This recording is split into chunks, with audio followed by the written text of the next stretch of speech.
오늘 본문의 제목은 겨자씨의 비유입니다. 계속해서 우리는 마가복음을 살펴보고 있습니다. 마가는 주도 면밀하게 복음서를 써 내려가고 있습니다. 4장에서 마가는 씨에 대한 비유를 3가지 적고 있습니다. 세 비유는 매우 중요해 보입니다. 첫째는 씨 뿌리는 자의 비유이고, 둘째는 자라나는 씨의 비유이고, 셋째가 겨자씨 비유입니다. 씨는 말씀, 신앙, 하나님 나라에 비유되며 하나님 나라는 천국으로도 불립니다. 첫째 비유는 말씀의 씨가 4가지 흙에 떨어지지만 좋은 흙에 씨만 결실한다고 가르칩니다. 둘째 비유에 따르면 심겨진 씨가 싹트고 자라고 이삭이 생기고 열매를 맺듯이 신앙과 천국도 단계적으로 자라며 추수라는 종말이 세상 끝에 있을 것입니다. 오늘 셋째 이 겨자씨 비유는 천국이 작게 시작해서 크게 완성됨을 가르칩니다. 마태는 더 많은 비유를 쓰고 있지만 마가는 이 세 비유로 충분하다고 여긴 것 같습니다. 오늘 셋째 비유인 겨자씨 비유도 세 공간복음 모두에 등장합니다. 짧지만 한 절 한 절 살펴보겠습니다. 함께 30절을 읽겠습니다. 시작. 또 이르시되 우리가 하나님의 나라를 어떻게 비교하며 또 무슨 비유로 나타낼까? 아멘. 예수님은 질문으로 비유를 시작하십니다. 예수님은 탁월한 선생이십니다. 가르칠 때 예수님은 질문을 던지시고 누구나가 다 아는 사물을 사용하셔서 설명하십니다. 질문은 생각을 하게 만듭니다. 예수님의 이 질문은 2가지지만 실제로는 하나입니다. 하나님 나라를 어떤 사물에 비유할까가 질문입니다. 그런데 앞에 2 비유가 힌트가 될 것입니다. 앞에 2 비유에 씨가 나왔으니 씨라고 답하면 될 것 같습니다. 아마도 제자 중에 누군가가 씨라고 조용히 답했을 수도 있을 것 같습니다. 하나님 나라는 하나님이 다스리시는 나라입니다. 현대의 용어로 말하면 무형교회입니다. 무형교회란 모든 신자의 영적인 연합인데 예수님의 몸에 모든 신자가 영적으로 접붙여진 하나의 연합을 말합니다. 지금의 교회, 즉 무형교회가 곧 하나님 나라입니다. 다음 절에서 예수님은 하나님 나라를 겨자씨에 비유할 수 있다고 자신의 질문에 답하십니다. 31절을 함께 읽겠습니다. 시작. 겨자씨 한 알과 같으니 땅에 심길 때에는 땅 위의 모든 씨보다 작은 것이로되. 아멘. 예수님이 무엇을 천국에 비유할까 물으셨는데 답은 겨자씨라고 하십니다. 왜 겨자씨일까요? 예수님이 염두에 두신 씨는 너무 흔해서 누구라도 알고 있을 뿐 아니라 그 크기가 작아야 했습니다. 이 2가지에 해당되는 답이 바로 겨자씨입니다. 즉 겨자씨는 작을 뿐 아니라 현지에서 아주 흔히 볼 수 있는 씨라는 것입니다. 저처럼 겨자씨를 본 적이 없는 한국인은 깨를 생각하면 될 것입니다. 한국에는 깨가 너무 흔합니다. 한국인은 깨를 잘 알고 있습니다. 한국의 밭에는 보통 깨가 많이 자랍니다. 또한 깨는 크기가 작습니다. 한국인은 작은 것을 말할 때 깨알같이 작다고 말합니다. 따라서 유대인에게 겨자씨는 한국인에게는 깨알과 같은 것입니다. 예수님은 땅에 심길 때라고 말씀하십니다. 이 말을 쉽게 말하자면 땅에 심겨야만 자란다는 것입니다. 즉 땅에 심기지 않으면 가장 작은 그대로 남아 있을 것입니다. 심기지 않으면 씨가 수백 수천 년이 지나도 그 모양 그 크기로 있을 것입니다. 심겨서 씨가 죽고 새 싹을 트게 해야만 새 나무가 자라나는 것입니다. 예수님은 겨자씨가 땅에 심길 때 가장 작았듯이 천국이 가장 작게 시작되었다고 말씀하시는 것입니다. 그런데 그 씨가 여럿이 아니라 하나의 알입니다. 천국은 하나에서 시작합니다. 기원이 하나라는 것입니다. 기원도 하나이며 나무도 하나입니다. 기원이 하나이므로 길과 진리도 하나입니다. 천국은 여러 종류의 씨가 막 섞인 것이 아니라 한 씨가 계속 성장하여 자라는 것입니다. 다음 32절을 읽겠습니다. 시작. 심긴 후에는 자라서 모든 풀보다 커지며 큰 가지를 내나니 공중의 새들이 그 그늘에 깃들일 만큼 되느니라. 아멘. 가장 중요한 구절입니다.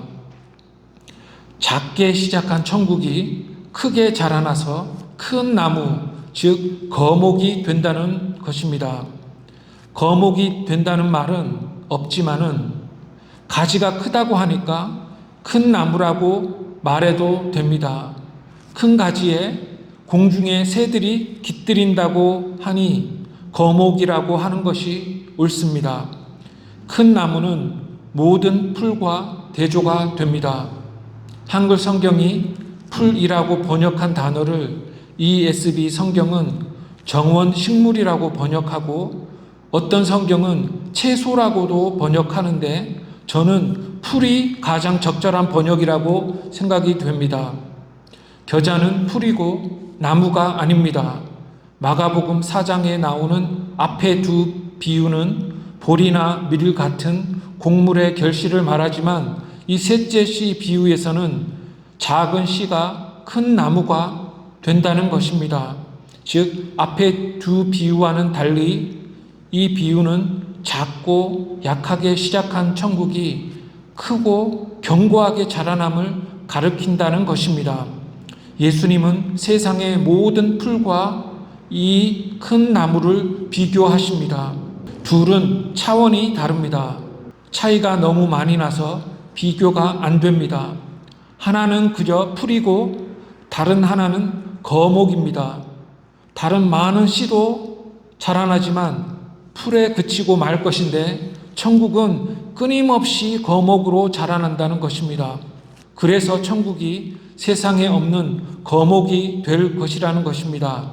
다른 씨는 키가 작은 풀밖에 안 되지만 이 천국 씨는 세상의 모든 새가 깃들일 수 있는 큰 나무로 자랄 것입니다. 유대교도 풀이고 헬라 철학도 풀이고 세상 권력도 기껏해야 풀이지만 이 천국은 세상의 그 어느 것과도 비교가 안 되는 거목이라는 것입니다. 처음에 예수님에 의해 도래된 천국은 유대교나 헬라 철학이나 로마 제국보다 작고 약한 것처럼 보였습니다. 너무 작고 약해서 그것들에 의해 핍박받고 박해를 받지만 결국에는 모든 세상의 것들보다 더 크게 될 것입니다. 이 거목에는 큰 가지들이 있습니다.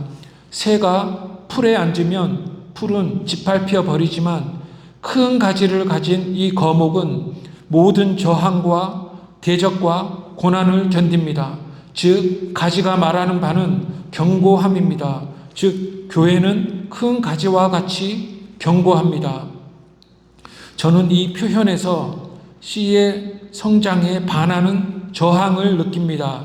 유대인이 당시 겨자씨 같은 천국에 저항하고 로마라는 거대한 세력이 신자를 박해하지만 그럼에도 불구하고 이 나무는 파숙지세로 자라난다는 것입니다. 자라지 못하게 하려고 세상이 핍박을 가하지만 계속 자라난다는 것입니다. 몇 주 전에 등불 비유에서도 비슷한 것을 저는 느꼈습니다. 어둠은 빛을 싫어합니다. 빛이 밝게 빛날수록 어둠은 빛을 더욱 싫어합니다.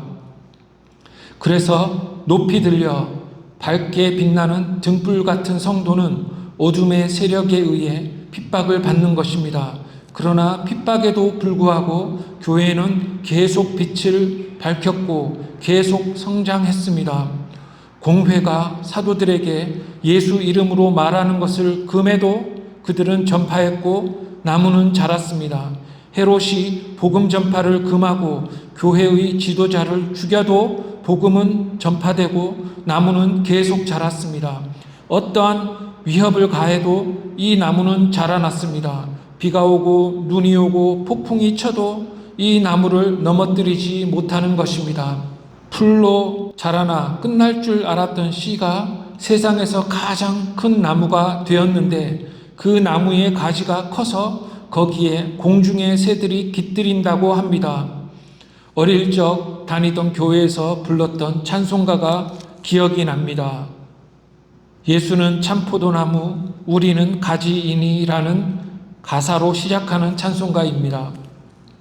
거목은 예수님이고 신자는 예수님에게 접붙여진 가지라는 것입니다.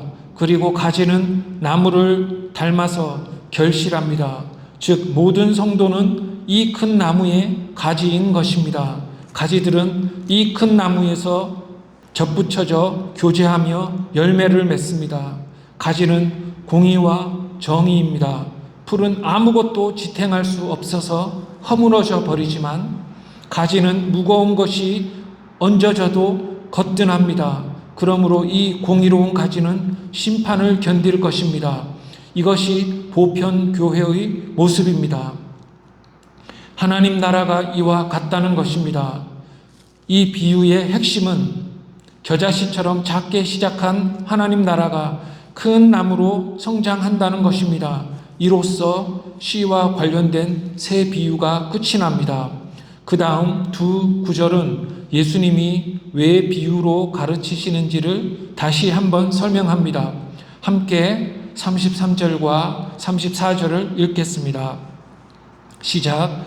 예수께서 이러한 많은 비유로 그들이 알아들을 수 있는 대로 말씀을 가르치시되 비유가 아니면 말씀하지 아니하시고 다만 혼자 계실 때에 그 제자들에게 모든 것을 해석하시더라.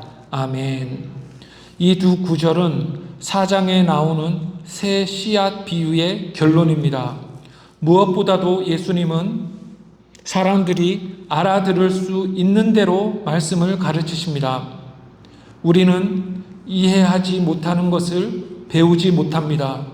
예수님은 처음 천국에 대해 듣고 있는 자들에게 난해하거나 복잡하게 설명하지 않으시고 그 대신 쉽고 친숙하고 공감할 수 있는 비유로 가르치셨습니다. 예수님은 청자의 수준에 따라 되도록이면 이해하기 쉽게 보편적인 사물을 가지고 시청각적으로 가르치십니다. 여기서 우리는 예수님의 목적을 엿볼 수 있습니다. 예수님은 더 많은 사람들이 복음을 받아들이기를 바라셨기 때문에 더 많은 사람들이 그의 가르침을 이해할 수 있기를 원하셨던 것입니다. 비유는 이해하기도 쉽고 기억하기도 쉽습니다. 심기지 않은 씨가 자랄 수 없습니다. 말씀이 심기려면 이해하기가 쉽고 기억하기도 쉬워야 합니다. 일단 심겨져야만 씨가 때가 되어 싹이 트는 것입니다. 예수님은 자신의 말씀이 듣는 자의 마음에 이해되고 기억될 수 있도록 비유를 사용하셨다는 것입니다. 예수님이 제자들에게만 비유를 해석해 주셨다는 사실도 오해되면 안 됩니다. 제자들은 예수님 가까이서 배웠습니다.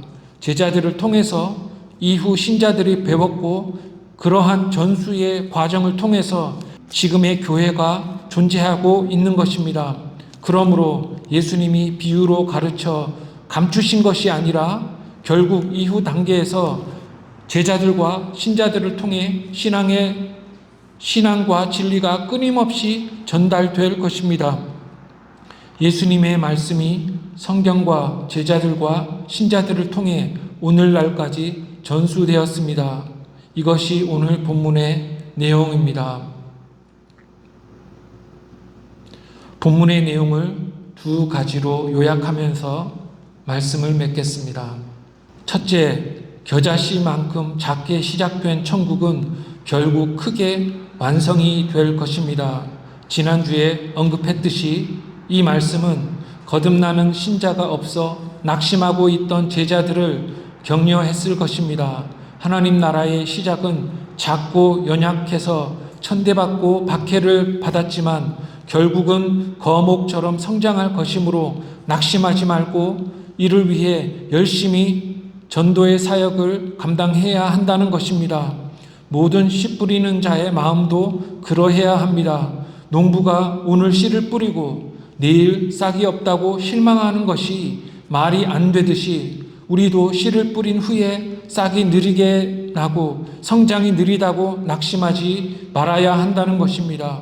또한 천대와 박해에도 불구하고 이 씨는 끊임없이 자랄 것이며 결국에 세상 어느 풀보다 비할 수 없는 웅장한 나무에 신자는 접붙여 있기 때문에 낙심하지 말라는 것입니다. 둘째, 비할 수 없는 기독교회의 영광스러운 모습을 이 비유가 말하고 있습니다. 기독교는 참된 종교이며 세상의 어느 것과도 비교할 수 없다는 것을 오늘 비유가 말해줍니다. 세상의 종교와 세상 나라와 학문과 문명은 모두 풀에 불과하지만 기독교처럼 세상의 모든 새가 깃들일 만큼 크고 견고한 것은 이 세상에 없습니다. 또한 이 비유는 우리의 신앙이 얼마나 귀한 것인지를 말해줍니다. 기독교 신앙은 큰 가지가 되어 견고한 안식처를 인간에게 제공합니다. 하나님 없는 인생은 망망대해를 표류하는 배처럼 정처 없이 안식할 곳이 없지만 신자는 세상의 등불이 되며 큰 가지가 되어 안식처를 제공한다는 것입니다. 그러므로 이 하나님 나라는 인류에게 주신 하나님의 선물인 것입니다. 믿음으로 하나님의 선물을 받아들이는 자는 진리를 깨닫고 참된 기쁨과 안식과 평안을 얻게 됩니다. 아직 믿지 않는 자가 있다면 누구든지 속히 믿고 하나님 백성이 되기를 바라며 이미 믿는 자들은 열심히 복음을 전파하여 하나님 나라가 계속 성장하게 할 수 있기를 주님의 이름으로 축원합니다. 기도하겠습니다. 하나님 아버지, 오늘도 예수님의 비유를 통해서 큰 나무로 자랄 하나님 나라의 신비를 깨닫게 해주시니 참으로 감사합니다. 열심히 전도해도 변화가 없는 것 같아 낙심하는 자들이 있다면 말씀에서 위로와 평안을 얻고 더 열심히 하나님 나라를 위해 일하게 하옵소서. 예수님의 이름으로 기도합니다. 아멘.